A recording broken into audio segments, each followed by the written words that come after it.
Hello, ഇന്ന് നമുക്ക് കുറച്ച് എയർപോർട്ട് വിശേഷങ്ങൾ കേൾക്കാം. ഞങ്ങൾ ഇന്ന് എഡ്മണ്ടണിൽ നിന്നും ഷിക്കാഗോയ്ക്ക് ഫ്ലൈ ചെയ്യുകയാണ്.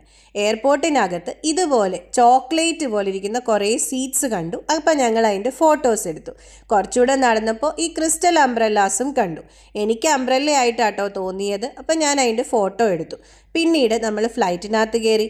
നമ്മൾ ഈ പോകുന്നത് ഏറ്റവും കൂടുതൽ റൺവേസ് ഉള്ള ഒരു എയർപോർട്ടിലേക്കാണ്. എയർപോർട്ടിൻ്റെ പേര് ഞാൻ പറയാം.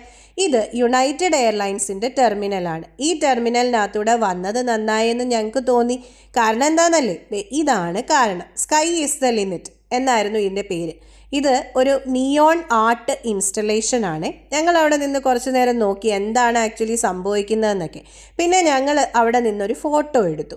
അതിന് ശേഷമാണ് മനസ്സിലായത് ഇതൊരു 744 ഫൂട്ട് ലോങ് ആയിട്ടുള്ള ഒരു നിയോൺ ആർട്ട് ഇൻസ്റ്റലേഷൻ ആണെന്ന്. നമ്മൾ പോയാൽ എങ്ങനെ ഇരിക്കുമെന്ന് അറിയണമല്ലോ. അങ്ങനെ ഞങ്ങളും അതിലേ നടന്നു വന്നു. അപ്പോൾ ഈ നിയോൺ ലൈറ്റ്സ് ഒക്കെ കളറ് മാറി മാറി മാറി വന്നുകൊണ്ടേയിരുന്നു കേട്ടോ. ഇത് കോൺകോഴ്സ് ബി ആൻഡ് സിയിൽ വന്നാലേ കാണാൻ പറ്റുമേ. പിന്നെ അടുത്തത് ഈ പാഡി ഫീൽഡിലൊക്കെ കാറ്റ് പിടിച്ചതുപോലെ ഒരു ആർട്ട് ഇൻസ്റ്റലേഷൻ കണ്ടിട്ടുണ്ടായിരുന്നു.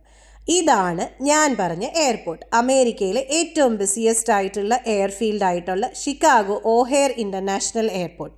ലീഡിൻ്റെ സിൽവറൊക്കെ ഉണ്ട് കേട്ടോ. സ്വന്തമായി തേനീച്ചക്കൂടൊക്കെ ഉള്ള എയർപോർട്ടാണ്.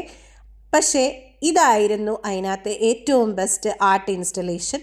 ഇതിന് പ്രത്യേകിച്ച് എക്സ്പ്ലനേഷൻ്റെ ആവശ്യമില്ല.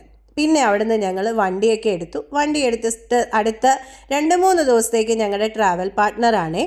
അപ്പോഴത്തേക്കിനും ഞങ്ങൾക്ക് കുറേശ്ശെ വിശന്ന് തോന്നി. അപ്പോൾ വിശന്നപ്പോൾ ഞങ്ങൾ തലൈവാസ് കിച്ചണിലേക്ക് വെച്ചു പിടിച്ചു. അവിടുന്ന് ബിരിയാണി തന്നെ കഴിച്ചു. അപ്പോൾ ഞങ്ങൾക്ക് മനസ്സിലായി അതായിരുന്നു അവിടുത്തെ ബെസ്റ്റ് ഇന്ത്യൻ റെസ്റ്റോറൻ്റ് എന്ന്. അപ്പോൾ ഇന്നത്തെ വിശേഷങ്ങൾ തീരുന്നു. നാളെ കാണാം.